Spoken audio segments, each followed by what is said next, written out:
One night when she was 4 and sleeping in the bottom bunk of her bunk bed, Ruth Cole woke to the sound of lovemaking. John Irving is one of those rare creatures, a best-selling celebrity author and a literary heavyweight. His books have sold millions of copies, been translated into dozens of languages, and adapted for the big screen. All right, Albert? Yep. And rolling. Go. The reason? His stories spur debate Sounds like a fish. and tackle all those familiar John Irving themes, from sexual politics to social misfits of every stripe, to the debate over abortion. I came as a physician to the abandoned children and unhappily pregnant women. Writing that screenplay for The Cider House Rules won Irving an Oscar.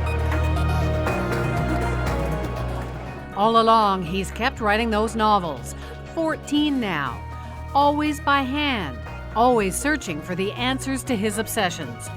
Something he does again with his new novel, Avenue of Mysteries, that once again puts the spotlight on faith, tolerance, and sexual minorities. I sat down with John Irving at his home office in Toronto. So nice to meet you. And you. Thank you for welcoming us into your home. This is pretty amazing. Thank you. So in this book, there's a lot of familiar themes. People with physical differences, people with sexual differences. A lot of the themes repeat in your books, and I'm wondering, as you're getting older, and the book is about a man looking back, are you getting somewhere? Are you resolving these themes? I can't remember the context in which Thomas Mann said this, but he said something or words to the effect that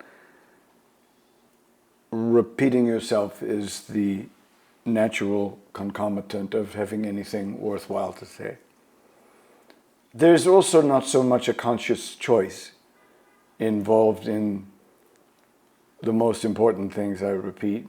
They are more in the nature of obsessions, which are things that choose you. You don't choose them. You don't get to choose what wakes you up at 4 in the morning, if something does, any more than you get to choose a nightmare. I'm always drawn to things I'm afraid of. Not to write about things that have happened to me, but always, it seems, I'm drawn to write about things that I hope never happen to me or never happen to anyone I love. You've written a lot about gay people, bisexual people, trans people. You've been writing about why? Are you hoping to change people's mind? Are you hoping to open people's minds? Because I read that you wrote after GARP that you thought maybe you wouldn't have to keep writing about that maybe things would change. I hope that. It's better than it once was, but I suppose I wouldn't be driven to write about sexual minorities so repeatedly if I felt that they still weren't treated as such to some degree. I, for the most part, in my novels have written about sexual minorities sympathetically, with the most notable exception of the serial killer in A Son of the Circus. She was different. But it is a subject that draws me. The world, generally speaking, owes them a better break than they're given. It's pretty clear how you feel about issues regarding sexual minorities, but it's hard to get a read on where, and I know they're not memoirs, but you invest deeply and you do have some of your personal stories in your books. I know you believe so strongly in personal responsibility, but I can't tell whether you believe in a formal belief system or just personal responsibility, and maybe it's not my business to know, but I'd be curious, especially now as the... It's less a matter of it not being your business to know than I've always believed that belief is an exceedingly personal thing, much as sexual choice is an extremely personal thing. Well, I think the novel is very clear about that the part of the religious spirit you want to believe is the miracle. All churches have them. That's the part you like. That's the part that hooks you, if something does hook you. That's why you're there.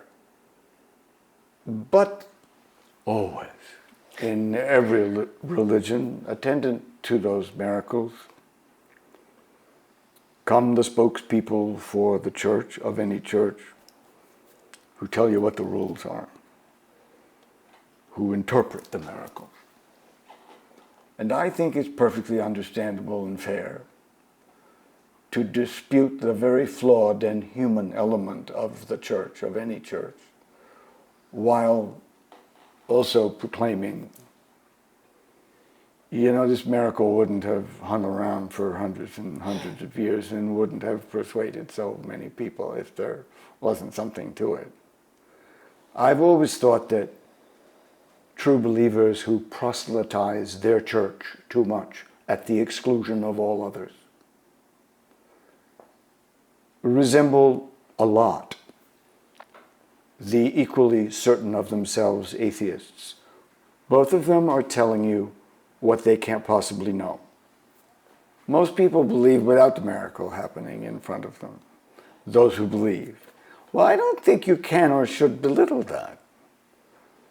But the people who make the rules, they're as capable of human error as all the rest of us. They're not sacred. That's what I'm saying. You obviously identify with or sympathize with outsiders. Are you an outsider? Gee. I've never felt very strongly or very keenly that I belong anywhere. An outsider in that sense, yes. When I made the decision several years ago that I would eventually give up my residency in the U.S. And sell my house in Vermont and become as I have become, permanent resident of Canada. I got an OHIP card and everything. Welcome. Thank you. I'm very pleased to be here. Yes, I've been here as a part-time resident for almost 30 years, for as many as 3 or 4 months of the year. I think growing up and living most of my life in the United States, I would have to say that I have often felt more like a foreigner in my own country than I've been made to feel in the other so-called foreign countries where I've lived. Even before I knew I wanted to be a writer, even as a child, I knew, unnaturally for most children, I knew how much of the day I needed to spend alone. I saw enough of my friends in school. I didn't want to play with them after school. I didn't want to go to their houses or have them come to mine. I wanted to get away. I wasn't conscious yet that I was writing, but I was conscious that I liked being somewhere, imagining that I was somewhere else. Some of your books have been small p political. Did you watch the Canadian election campaign? Did you have Sure I did. Yeah. What'd you think? Sure I did. Well, I was pretty excited. Let's say, in my new country of residency of choice, I had a more exciting and happy election night experience than many I have had in my own country. I was a happy boy. I remember Pierre Trudeau very fondly. You met him? No. But just watching? I've met Justin. He's a good reader, meaning he likes my books anyway, but he must be otherwise a good reader too then. I've loved your book so much. Thank you. Thank you so much for Thank talking you. to me. I've got 1,000 more things I want to ask you, but I'll never be able to get them on air. No, I so. get it. I know.